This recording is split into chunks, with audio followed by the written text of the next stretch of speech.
Awesome. All right, so where we're going to be picking up today is at the very, very bottom paragraph of page 81.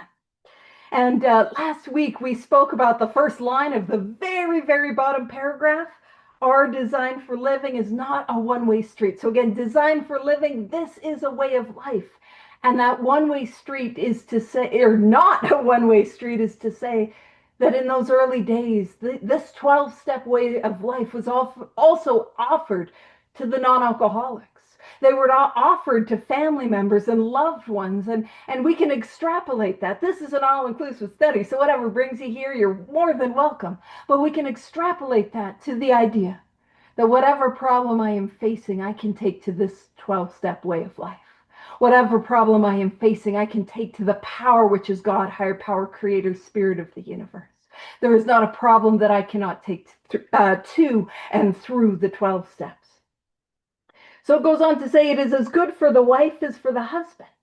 Now, the context of where we're at in this book, because this next line is going to get a little dicey, is we're talking about how do we make amends and specific types of amends. And the portion that we're at today is amends for infidelity. So how do I make amends when we've crossed the ultimate line, when we've betrayed the people who are closest to us? How do we make those amends? And we spoke about that a lot last week, and we'll continue to talk about it this week. But it goes on to say, if we can forget, so can she. Oof, that is a tough line, right? And rather than just like jumping over it, pretending, if we can forget, so can she. All right, let's move on. No, let's sit with it.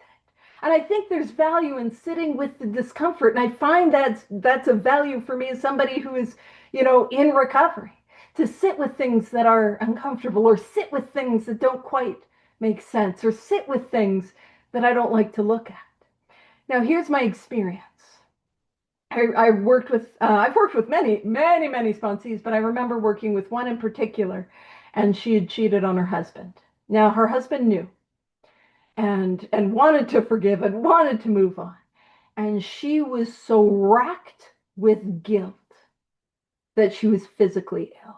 She was so racked with the guilt of what she had done, like she could not be free, even though her husband that she had cheated on was more than willing to move on.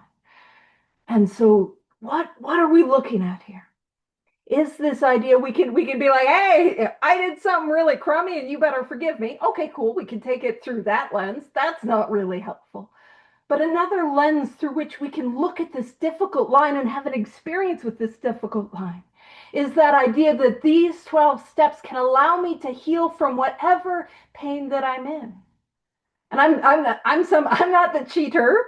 I'm the cheaty. Like, statistically speaking, that's how Paige is going to end up in relationships. And I will tell you that ability to move through hurt and heartbreak and pain and suffering, infidelity related or otherwise, that's what's available on offer. And so that line, if we just sit with it and we look for where it can be true, we are brought to deeper truths. And I like to do that, so like, especially if we're coming to meetings like this, we're probably used to hearing a lot of things in other meetings that aren't true, like, 90 meetings in 90 days. And it's like, yeah, but that's not a solution to the problem that's killing me. But you know what? Bear with me. I've asked sponsees to do 90 meetings in 90 days. You know when they don't have any sponsees, because that's the best place to go get them. Go get them at a meeting, right? And so we can take these things that we hear, we can hear these things with judgment. And if we sit with that discomfort for just a little bit, we can find a deeper meaning. I'll share another one of those with you guys, because I genuinely like to do that. Like, where could there be truth in this thing that I'm immediately like, no, it's wrong and it's stupid and I hate it. Because I know you guys are always open-minded and curious, but me, I can get stuck in judgment. And you know that saying, you can lead a horse to water, but you can't make it drink. And I would hear that, and I would hear that when people were struggling or when people were relapsing. And there was something that clicked for me. And that is, y'all know that horses know how to find clean water? They are good at finding clean water. They're better at it than me. I don't know how to find clean water. And so is it possible? Can I turn that saying on its head and find a deeper meaning? Is it possible that the water that I'm offering these newcomers, these sponsees, is stagnant, is stale. And instead of looking at, oh, can lead a horse to water, but can't make it drink, why don't I turn it back and look at me? What is the water that I'm offering? Is it a fresh, flowing, rejuvenated message? Or is it stale? Is it just don't drink and go to meetings, right? Am I asking them to do the impossible? So I like to sit with those things and have new experiences. You don't have to, but thanks for sitting with me through that. Do appreciate it. All right. So it goes on to say, it is better, however, that one does not needlessly name a person upon whom she can vent jealousy. And this is talking about some of the suggestions that we had last week. And last week it was giving us these different ways in which we can approach how do we handle amends for infidelity. And one of the things was, hey, it's probably best not to throw anyone else under the bus. To say I cheated with that person, because that is just somebody that is going to take the brunt of the anger and the hurt and the emotion. And if I do that, I'm not fully taking responsibility. So, but it's not laying down, you have to, you must. It's not a little musty. You'll notice it's not super musty in here. Welcome. It's on page 82. It's saying, giving this top paragraph, we're giving general guidelines about like, hey, it might be better not to throw anyone else under the bus. Now it goes on to say, perhaps there are some cases where the utmost frankness is demanded. Perhaps there are cases where we need to lay it all out bare. Here's what I did. Here's how I hurt you. No outsider can appraise such an intimate situation. And so again, what we're seeing is some of these 8-step directions intertwined with the 9th step. I've got to take some of this stuff to, well, I got to take it all to God. We must turn in all things to the capital F, capital L, Father of light, who presides over us all. But if I could possibly hurt others, I need to consider them. And it will go on to say, it may be that both will decide that the way of good sense and loving kindness is to let bygones be bygones. Now, here is the direction, and here is the prayer. Each might pray about it, having the other one's happiness uppermost in mind. That is a prayer. And that sounds like, I don't know, it sounds a little pre-amends. Now, to be fair, we maybe already made the amends, and it's what do we do moving forward? But that's a prayer. And yes, absolutely. 82, first paragraph, right smack dab in the middle. Now, this is counter to our natural, not you guys have delightful natural instincts. But for somebody like me who's ingratiated with selfishness and self-centeredness, this goes against our natural instincts. I'm praying about what would be best for the other person, not what's best for me, not what I want, not what's easiest, not what's like smoothest. What is best for them? What we're doing in this is we're giving them the freedom, and we're giving them the consideration that we did not give them when we engaged in that infidelity. And that is powerful. And that is something I can take to prayer. That is something I can take to meditation. It goes on to say, keep it always in sight that we are dealing with that most terrible human emotion, jealousy. And jealousy is, I'm going to say it's a little bit of a cousin to a resentment. It might even be a sibling. Those two live together. Now, I know that Howard talks about, like, if you're re-feeling it, regardless of what it is, it's a resentment. So maybe it's just a resentment. I don't care. I don't need to classify it so specifically. But what I can tell you is that jealousy is about as corrosive as resentment. If it's not as corrosive, because it is one. You know what I'm saying? It will eat away the joy that I have in this moment. It will eat away the relationship that I can have with you. It'll eat away at like my hopes and my dreams, because oh, poor me, and I'm not going to get what I think I need. It is awful. Now, in this case, as the person who is making amends for something that without question would cause jealousy, I'm talking about a jealousy at first through like, hey, I got to be free of it as a human being who needs to live in an awakened state, who needs to deepen my spiritual experience. But as somebody who is going to be making an amends, for infidelity. There is no way that infidelity cannot cause jealousy. And so we need to keep that in mind, that this is going to cause jealousy, that this will be a betrayal of trust. And it says good generalship may decide that the problem be attacked on the flank rather than risk a face-to-face combat. And so good generalship. So if you think about like a general in the army sort of commanding the troops and saying, this is where the troops should go. So it's us trying to figure out what is the best way to make the amends. And so the one way to make the amends is to go head on, to attack it and say, this is what I did. This is how I hurt you, and this was wrong. You deserve the truth. And there are times where we need to be that frank. And that's what it was talking about when it says the utmost frankness is demanded. But then there are times where we perhaps need to be a little more discreet, which is to say, I did not live up to the promises that I made to you. I wasn't the partner or spouse or husband or wife or what have you that you needed me to be. Like talking about the harm in a more general, less specific way. And that is what it means to attack on the flank. So going to the side rather than being full on honest. And so that is in summary of how do we navigate and manage infidelity. And you'll notice that a lot of times, like with criminal offenses, it's like willing to go to any lengths and then consider if that will affect others. And in this, it comes across a little more loosey-goosey, but again, the thrust is consider how it will affect others. So if we have no complication, oh, wonderful. So this is how we make amends if we've not committed any infidelity. And I'm sure it's going to say if we have no complications, all done. Sounds great, no problem. At least I didn't cheat. Cool, cool, cool. Okie dokie artichoke. I'm sure that's in the book. It's not. It's not. Not once does it mention artichoke. But it says, if we have no such complications, there's plenty we should do at home. You guys, it's almost as though we're in the chapter into action.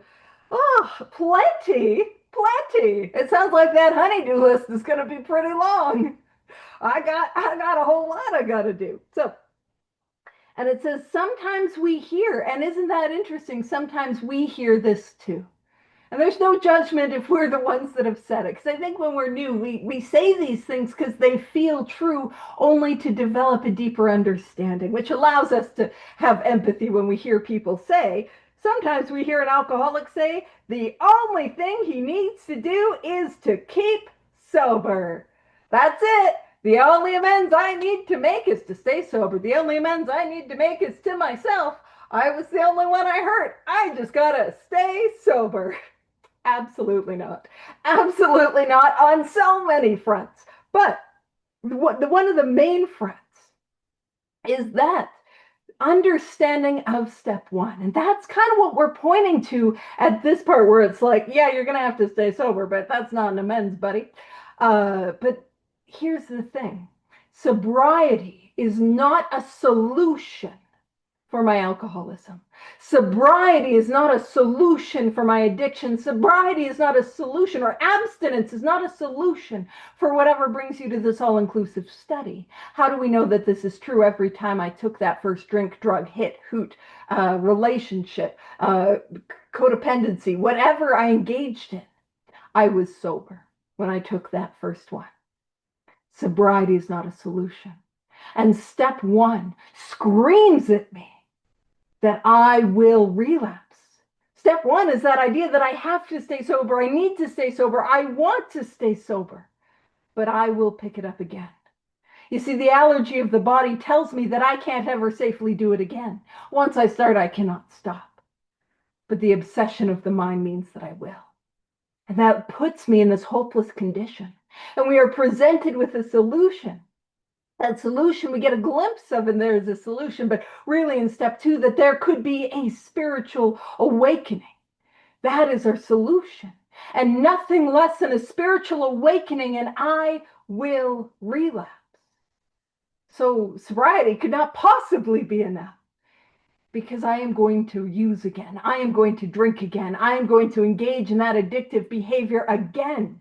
So sobriety is not a solution. It goes on to say, certainly he must keep sober, for there will be no home if he doesn't.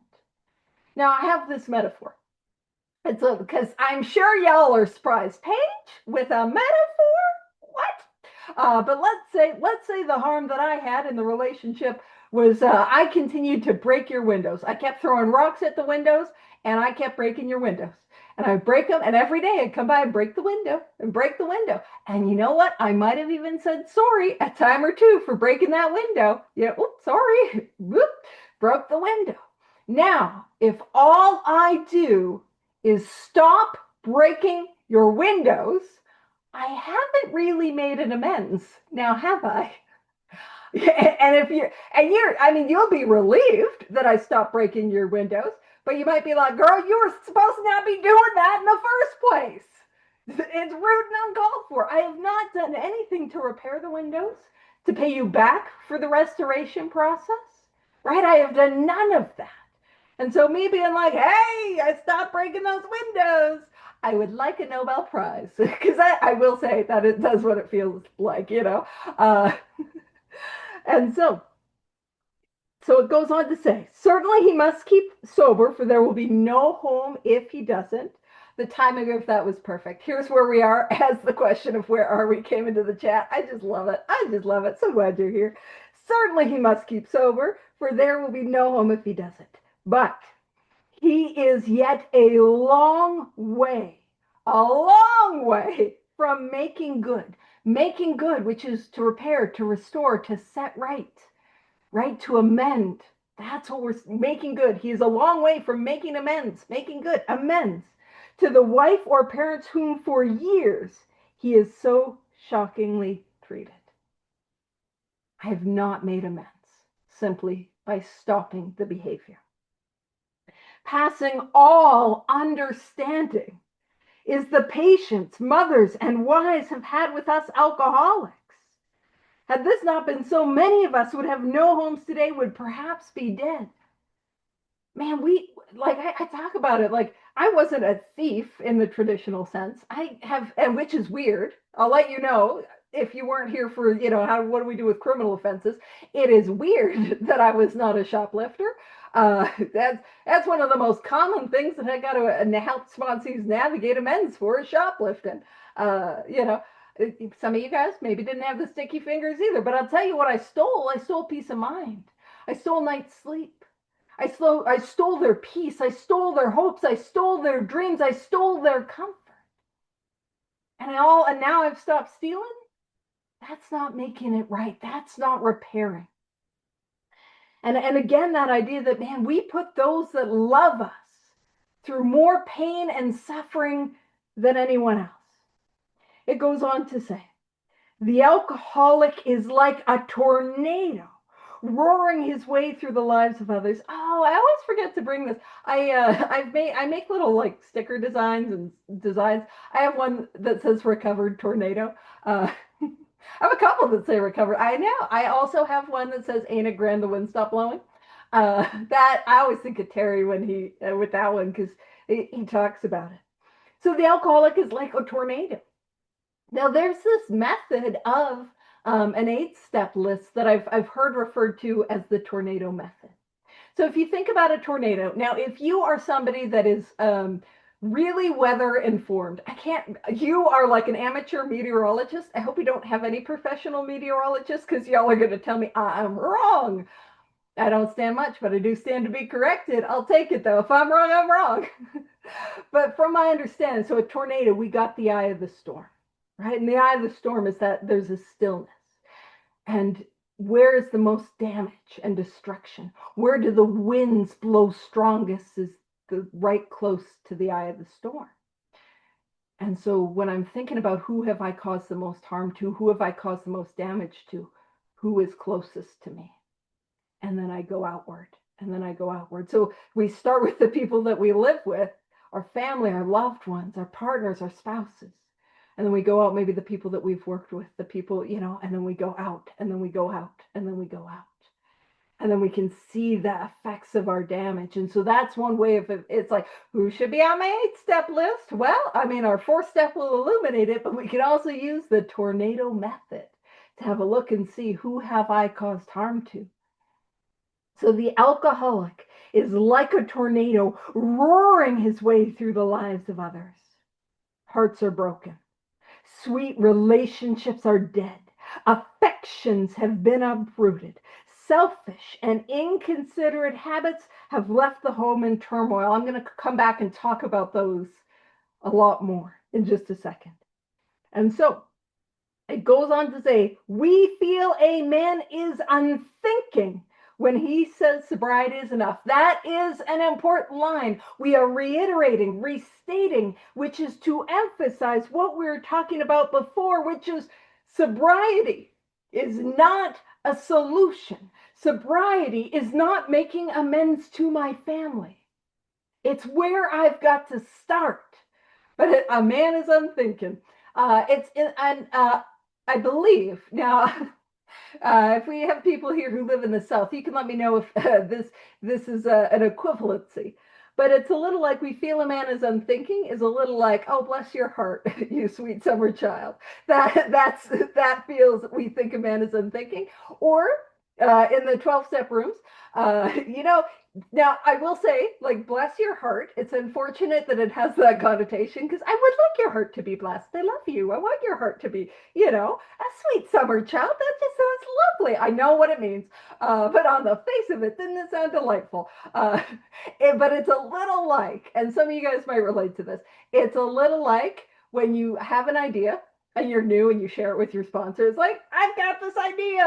And maybe it's I'm newly sober. I'm going to get a PhD or a relationship or like this thing, right? And the sponsor responds with, you just keep coming back. On the face of it, and there are people that use it quite kindly, it's got a sting.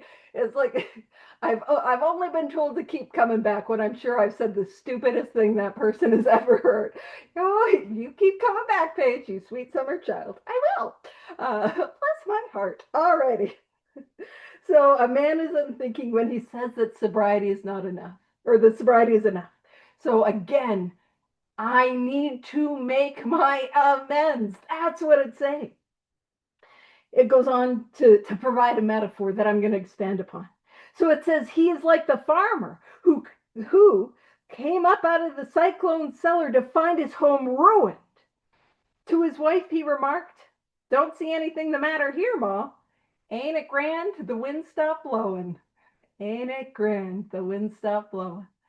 And so keep in mind, the tornado has run through this farm. The barn is leveled. The grain silo is knocked over. There's a cow in the tree, but the cow's fine because I really like cows. I don't want them to not be okay. I should put the tractor in the tree is where I should put that. The cow's safe. The tractor's in the tree. That's how we're doing that metaphor. Some of you are like, I heard your dead cat metaphor. I don't think you should be worried about the cow. I know I should switch it up. I should switch it up. Alrighty. All right. So tractor's in the tree, right? It's all leveled to the ground. And I'm showing up and I'm saying, ain't it grand the wind stopped blowing? Ain't it grand the wind stopped blowing? Now there's where I live in the world. It's a place called Calgary. The indigenous name for it is Mohkinstsis, and it's the traditional lands of the Blackfoot people. And when I was in elementary school, I believe it was at elementary school, I think we went to a museum and there was a Blackfoot elder that spoke about the tale of the buffalo. And if you're familiar with the buffalo, if you're not familiar with the buffalo, it's like a cow. So clearly I got an affinity. Also, this has nothing to do with anything. Do y'all know that cows and buffalo, they don't have top teeth?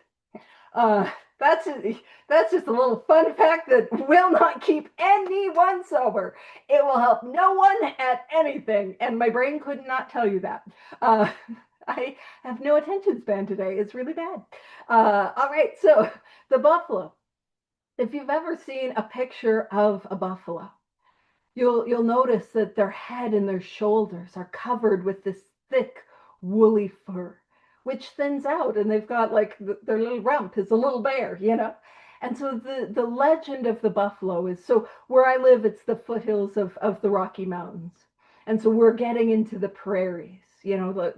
We got, prairies, and there are some storms that you can get, not as bad as some other places, but those prairie storms.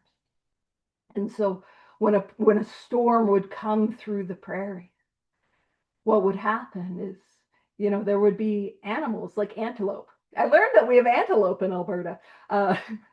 Little pronghorned. So the antelope, they would see the storm coming, and they would do. Now, I want you to know that spiritually, I want to antelope. They would see the storm, and they would be like, I am booking it out of there. And they try to outrun the storm. And the bunnies and the deer, and they would see the storm coming, and they would try to outrun the storm.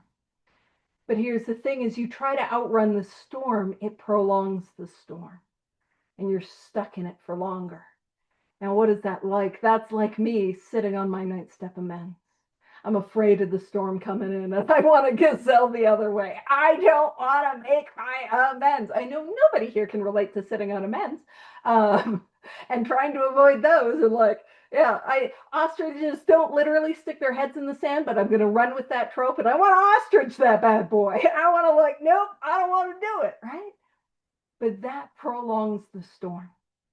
Now, the legend of the buffalo is what they do is when a storm comes, and the reason they have that hair on their face and on their shoulders is when a storm comes, they turn. And unlike the other animals, unlike the antelope, unlike the bunnies, unlike the deer, they turn and they face the storm. And they begin to walk through the storm. And in so doing, what do? They cut the storm in half. So you imagine the buffalo going like this and the storm going like this. It cuts the storm in half. Now, we actually might get there today based on how I'm doing for time. Maybe I've oversold it, and that's a lie. Maybe I've lied to you. But when we look at the bottom of page 83, what we have is the 9th step promises. And at the very bottom of 93, 9th step promises, if we are painstaking means to be actively going and making my amends about this phase of our development. The phase is not all 12 steps. The phase is making my amends. If I am doing that, we will be amazed before we are halfway through. And you see, I want to be the spiritual gazelle. I want to be the spiritual bunny. But I am called to be the buffalo. I am called to face the storm. And in so doing, and this is our lived experience, those of us who've made amends, as we face the storm, as we walk towards the storm, as we make the amends, it cuts the storm in half, and the storm dissipates before I am halfway through. Those 9th step promises come. But here's the thing. I'm called to be the spiritual. I'm called to be the buffalo. But I'm also the storm. I'm also the storm. I'm the tornado that was roaring through the lives of others. And so when it says the alcoholic is like a tornado roaring his way through the lives of others, hearts are broken. I broke those hearts. I broke those hearts. Sweet relationships are dead. I killed those relationships. Affections have been uprooted. I grabbed the affections and I tore them from the ground. Selfish and inconsiderate habits. It is my selfish, it is my inconsiderate habits that have left the home in turmoil. And so that is also important to remember as I face the storm. And so we don't have that luxury of, ain't it grand, the wind stopped blowing. I've got to face the storm. And so it goes on to say, top of 83, yes, there is a long period of reconstruction ahead. A long period of reconstruction. Now, that reconstruction, I want to talk about this. This is important. It does not happen simply with time. If all I do is not pick up for a period of time, nothing has changed. Nothing has been rebuilt. What I need to do is I need consistency. It is consistency that does the rebuilding. And when we talk about that long period of reconstruction ahead, I do want to talk about that as people who are here at this Big Book study, we have different timelines than non-alcoholics and non-addicts. I'm just going to throw that out there. Because I will say, we are people, we get 30 days sober, and it is like we've won an Academy Award. Uh, like, as we should. It's a freaking miracle. Like, let's not downplay it. But and that thing when you're at a meeting and somebody gets their driver's license back? And we are like, woo, you got a Nobel Prize. Yeah, you did. Uh, that's not impressive to people that don't have this. That's not impressive to alcoholics and drug addicts. I'm not saying it's not a big deal. It is a big deal. But there's a lot of times that, we're 30 days, 60 days, 90 days, 9 months sober. And we're like, why has my family not forgiven me? And I've got to remember, we're going to talk about 10 or 20 years of drunkenness would make it skeptic out of anyone. But that idea that, like, I think I should be forgiven on my time, but I can also look at, have I demonstrated this change? Now, here again is why consistency is important. I'm going to bounce this around a little, probably because I have no attention span today. So why not? Let's pop over to page 21. Let's have a look at that. Real alcoholic, real addict. And now here's the thing. We're going to go to the bottom paragraph, and we're going to go near the very bottom of the page. So it's like he's often perfectly sensible and well balanced concerning everything except liquor. We're going a little further than that, but I'm trying to ramp us up where we're trying to go. Like, in that respect, he's incredibly selfish and dishonest. Here's what we want. He often possesses special abilities, skills, and aptitudes, which I will point out, that's one of the few places, there's only really two places where we get a compliment. We don't even got to get sober to get it. We're like, whoa, I often possess special abilities, skills, and aptitudes.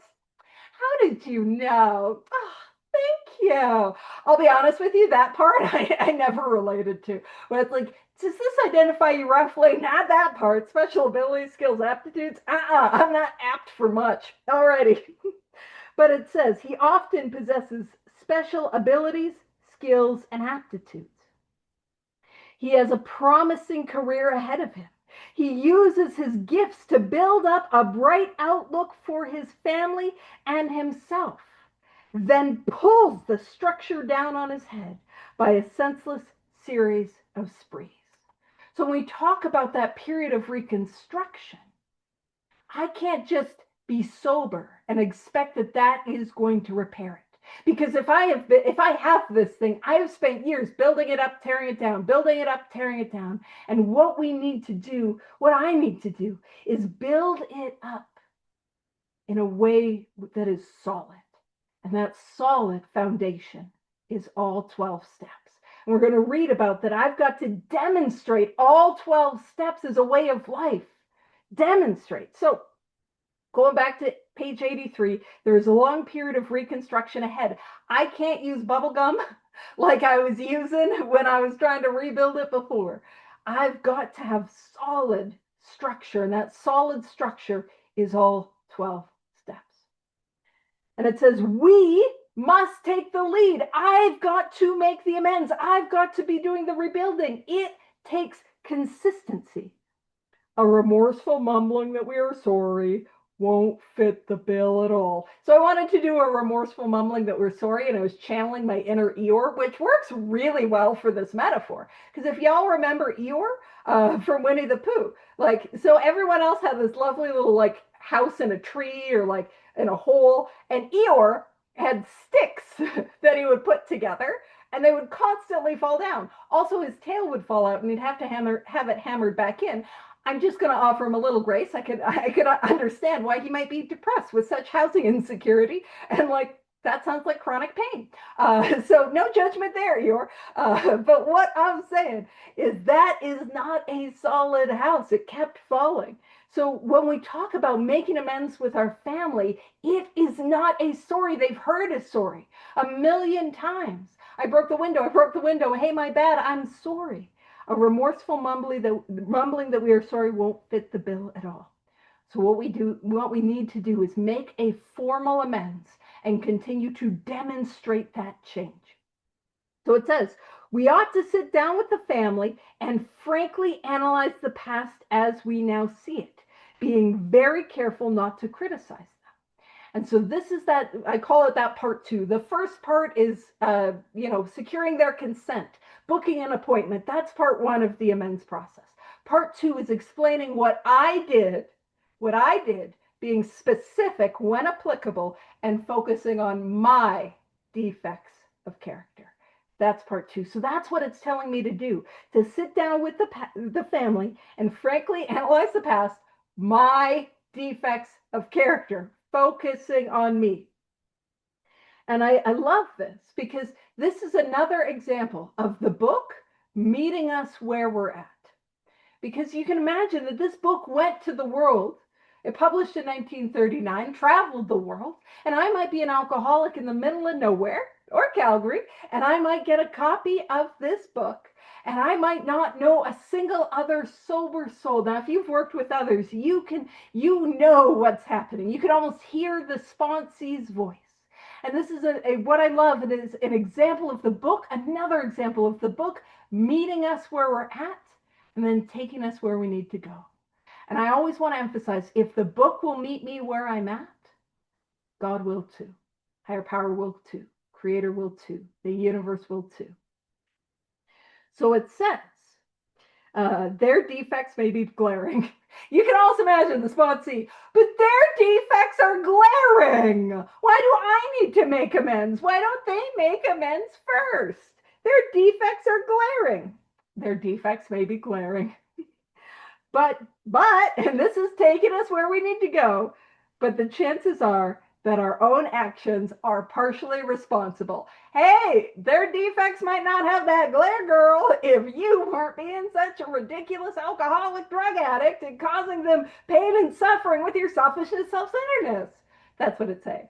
Also, you guys know that how we kick this off with sort of sitting in a familiar saying, or sitting in a something with discomfort and seeking a deeper meaning. You all know the expression, the pot calling the kettle black.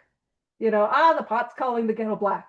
I want to throw something out. I'm a big not contentious, but here's the thing: the kettle might not be black.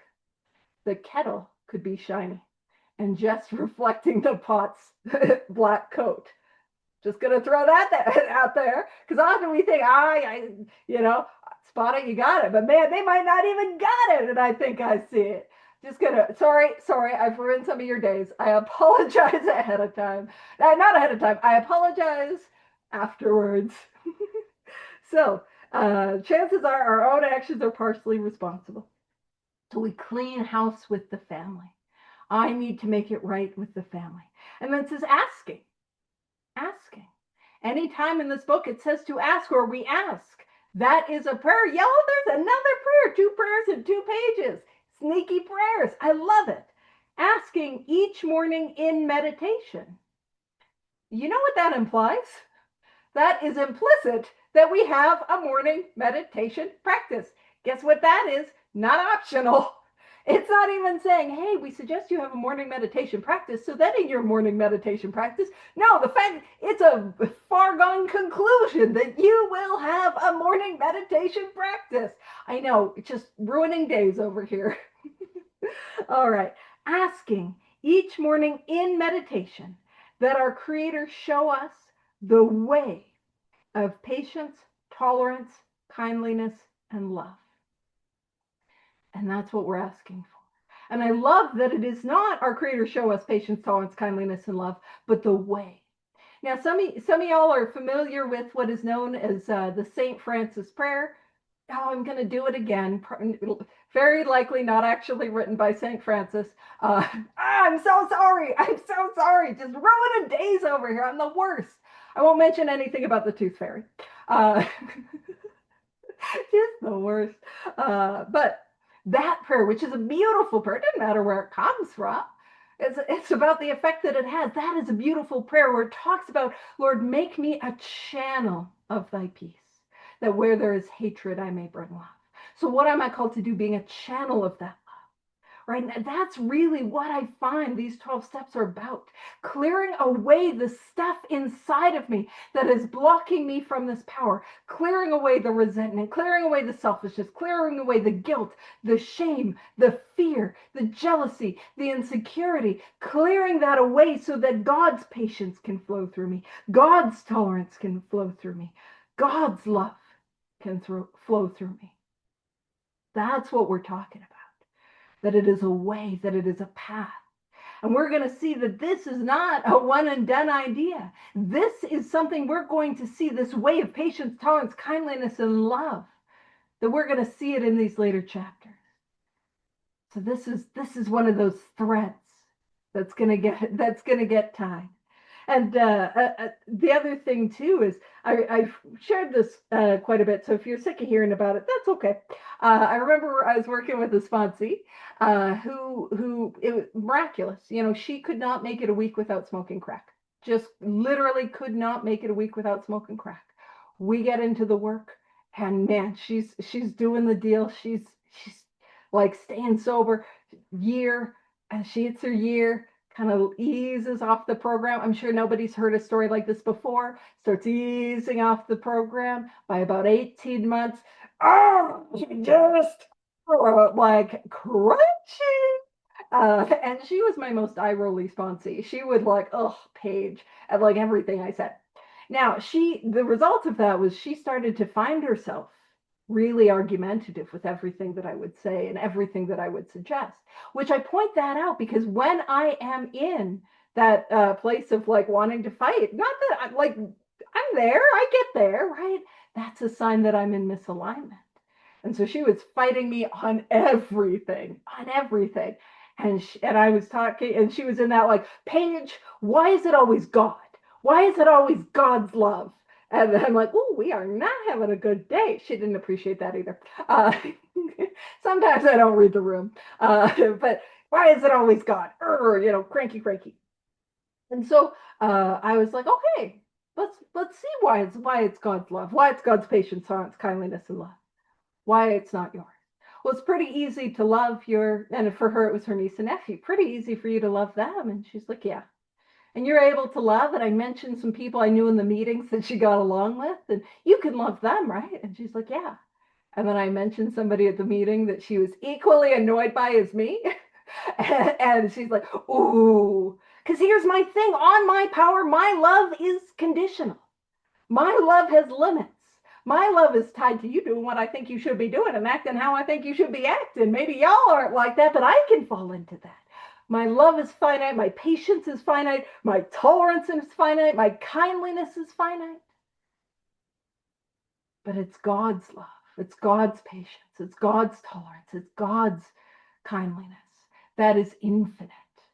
And so when I'm applying infinite patience, tolerance, kindliness, and love, man, that radically changes how we show up in the world. And how do I do that? I can't force it. I get me out of the way and it flows through me. Or at least that's the view of it that I have. It goes on to say the spiritual life is not a theory, which is close to how you pronounce Terry. Join us, the Lunacy Commission, Friday nights, pew pew. But the spiritual life is not a theory. What are we saying? That these 12 steps are not an intellectual exercise. It's not about what I know.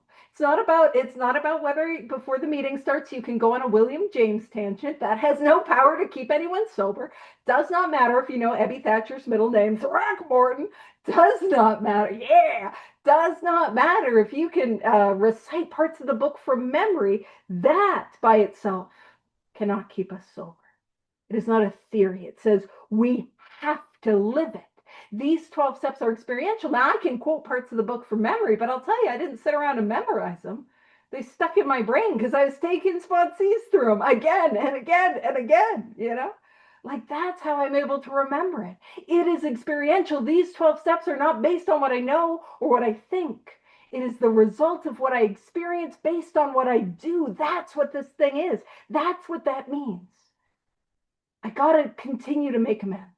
I've got to demonstrate the change. I've got to continue to take inventory. I've got to continue to clean that house. I've got to continue to help others. Like that's what it means. It's not a theory. I have to live it. What we're talking about is the necessity through which I have to demonstrate this program. It does no good. There's nothing worse than somebody telling you what you should do if they're miserable. There's nothing worse than the angriest old timer. You know, you don't want to have a cigarette next to them because it'll go up like forest fire. Like, oh, it's bad. You don't, those guys that are like, rah, rah, rah, rah. If you want what I have, you got to do what I've done. And I'm like, no, thank you. No, thank you. I do not want. Do not want. Like, we've got to demonstrate. And so it goes on to say, unless one's family expresses a desire to live upon spiritual principles. Now, I take that slightly, but not super controversial tract. That the spiritual principles are not like hope and faith and brotherly love and humility. And that's a little different. And so if you're hearing that for the first time and you're like, hey, but that's actually really helpful for me, amazing, keep doing what you're doing. If what I'm saying is different than how you see it, you're right and I'm wrong. I will say I have a whole lot of fun being wrong, so do join me. But also, I don't know about you, I have a hard time pulling tolerance out of my butt when I am overstimulated. I can't just do it. But what can I pull? I can pull on prayer. I can pull on inventory. I can utilize the 10th step. So for me, the principles are not nebulous concepts. The principles are the tangible actions of the 12 steps as they are outlined in this book. So it says, unless one's family expresses a desire to live upon spiritual principles, we think we ought not urge them. So it's not like, hey, sweetie, you're spiritually sick. You got to do some inventory. Don't do that. Do our own inventory, and that will convince anyone more than anything else. We should not talk incessantly to them about spiritual matters. This is interesting because how it is phrased is a promise. They will change in time. Sounds a little promising. Get the pink out, Corinna. Or don't. You do whatever you want in your book. I don't know. But like they will change in time. It will happen. But just like any promise, there is fine print. The fine print is that our behavior will convince them more than our words. Behavior is a language. Actions are a language. And it does no good if I'm telling you about all, like how spiritual I am. If I'm not praying, if I'm not meditating, if I'm not taking inventory, if I'm not working with others, if I'm not doing this thing. You know what I'm saying? So I have to convince them with my actions. Am I demonstrating this way of life? So our behavior will convince them more than our words. And this is that line, we must remember that 10 or 20 years of drunkenness would make a skeptic out of anyone. Me saying, hey, I'm sober. I'm going to be sober from now on. How often did I say that? You know, and I kind of don't want to share about this, so I'm going to, because that's how that works. Y'all get this information. I have a twin brother, and I hurt him tremendously in my active addiction and my active alcoholism. And in my first year of sobriety, he got married to his wife. They're now divorced. They got married, and I was absolutely not invited to their wedding. They had the birth of their first child, and I was absolutely not invited. And I met my nephew on his 1-year birthday. And that's not a poor me. That's not feel bad for me. That is absolutely the result of the harms that I caused them, me being the tornado in their life. And I spent a long time, man, I'm so annoyed because I don't really want to tell this story. But yeah, I'll give you the info. Gosh, that's literally how my brain works. I want you to know. It's like, I don't want to tell it, so I'm telling it. So it took me a long time, like that first year of sobriety, to begin to have a relationship with my brother and his now ex-wife. And it took a lot of me showing up and demonstrating a change, and me showing up and demonstrating a change. And this was like, this is probably in my first, I don't know, maybe 4 years of sobriety. It's hard to remember. I did a lot of brain damage, the brain damage with the substances, and I've never had a good time orientation. But this was in my first, like, let's say, first 5 years for sure. What happened is my brother, he had a cancer scare, and he had to go to the hospital. And it was the same evening he had to go to the hospital was the same day my nephew had surgery. You wouldn't know it to look at him, but my nephew, he's got chronic health issues, and surgery for him is high risk with his blood platelets and that sort of thing. And so his wife at the time had to take him to the hospital, and they asked me to watch their kids. They asked me. And I got the privilege of sitting putting my niece to bed, and I had to wake my nephew up every hour to give him this medication every hour, and I got to do that, and not for a moment were they worried that I was going to get into the booze that they have in the house, because my brother was having pain. He had some of the good stuff, the pills. Not for a second were they not worried they were not worried that I was going to get into those. Not for a second. The most important, precious thing that they have, their children, were they not worried. Like, it takes time, but far more than that, it takes consistency to demonstrate that change. And here's why I don't want to tell you the story, is because the outcome is ultimately in God's hands. And I did for years and years and years. I really, really, really worked to try to rebuild a relationship with my brother. And then the last few years, I had to come to the conclusion that it wasn't going to work. And so we don't have a relationship right now. And that's hard. It's hard because I think the spiritual journey is like, I'm doing the stuff, Captain 12-step. Woo! Yeah. It's always going to be easier. I'm always going to get the result that I want. But that's not how this thing goes.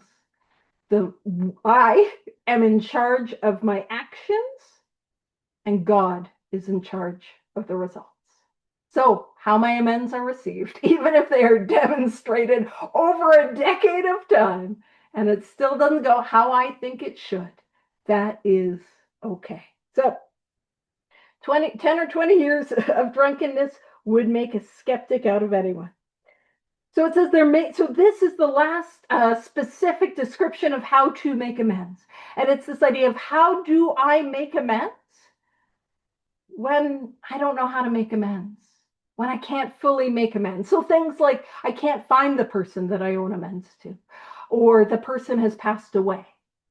That type of situation. So it says, there may be some wrongs we can never fully right. So this is going to give us the directions. It says, we don't worry about them. If we can honestly say to ourselves that we would right them if we could. So if we can honestly say, all right, I'd be willing to make this amends, we just keep moving forward. Some people cannot be seen. We send them an honest letter. Now, when it talks about some people cannot be seen, we send them an honest letter. One of the things that can be really helpful, especially if somebody has passed on, is what's known as gravesite amends. So you can write out the amends and you can take it to their gravesite if you know where that is, if you can find it, or you can take it to a place that was special for the two of you, or a place that was important for that person. And you can read out that amends. And if you still feel, because that's the thing, is if you still feel it in your heart, there's other things that we can do. Depending on what the harm was, we can, like, let's say we owed an amends to somebody who just loved books and they were a voracious reader. And maybe we could set up one of those free little libraries, in honor of them, in memory of them. Maybe we owed an amends to somebody or maybe we owed an amends to a pet that, like, has passed on. We're drinking and using and the pet was around and we can't make amends to that pet because they've passed on. Well, what we can do is we can then go and we can go work at the SPCA or volunteer those hours, And so that's another way. Now, I see there's a question in the chat. I just got to finish this thread and then I'll get to that thread because it's tenuous how my thought process works. Now, another thing that we can do is what is known as a surrogate amends. So let's say you owe an amends to, like let's say your grandmother, and your grandmother's passed on, and those sorts of things didn't quite feel it. Well, you could find somebody. It's always good to find somebody in the rooms because then they know what you're doing, who feels like grandmotherly, so like an older matronly woman that kind of reminds you of your grandmother, and see. And when I've helped people make amends to like sex workers, if they can't find those people, we've connected with people who've had that experience to do a surrogate amends. So that's a way in which we can make amends. Now, the question in the chat was, what about amends to self? That seems to be the hardest for me. And I had a sponsor that was like, my former sponsor, not my current sponsor, who's like, you got to make amends to yourself. But here's what I found: the more I focus on me in that sort of way, the less helpful it is. Genuinely. I try to focus on it. Like, I'll bear with me. For years, I would facilitate this meeting that was, we would get a lot of women. It was a women's meeting. We'd get a lot of women from a local treatment center, and they were big on the self-care and the affirmations and that sort of stuff. Now, again, if that stuff is your jam, I'm not poo-pooing that. I'm not saying don't do that. But what I'm saying is the type of person I was those first few years, they actually, if you swore, when I swore, they would make me say affirmations because that's what they had to do in their treatment center. I'm like, oh, we are not affiliated. But they would do that. And I would give the like most sarcastic, dry, terrible affirmations. And what I'm trying to say is that I couldn't get to self-acceptance in that way. I couldn't get to self-forgiveness in that way. I'm going to bounce this around, actually, if I can find it quickly enough. I'm looking for, we're in a Vision for You. Yep, Vision for You, page 158. And it is the one, two, three, third paragraph. That afternoon, he put on his clothes. We're talking about AA number 3, Bill Dodson. And it's the very last line of that paragraph, middle of page 158. I know I'm a minute over. I'm just trying to land the plane. The very last line, it says, he runs for office, which, not a stressful thing to do in early sobriety. Run for political office. It's fine. But it says, so he had lost the race by only a narrow margin. But he had found God. And in finding God, he found himself. And so for me, what happened is I began to awaken to that unconditional love of God. And I began to feel that self-forgiveness. And I had that experience. And here's my experience. It's like on page 124. On page 124, the worst things I've ever done become my principal asset. And so for me, I don't got to try to force that self-forgiveness. I go and I carry this message to others. And I see the inherent value and worth and the grace and the presence of God within them. And I see that that might be available to me. And they share with me the things that they did and the shame that they have and the struggles they have. And I use my experience to help them. And the pain and the things that I feel guilty about to help them. And I'm free. So that's my take on the self-forgiveness thing. And 2 minutes over, which is not great. So what I'll do is I'll stop the recording. And by the way, we ended in the middle of a paragraph for the second time in as many weeks. Not thriving on this one.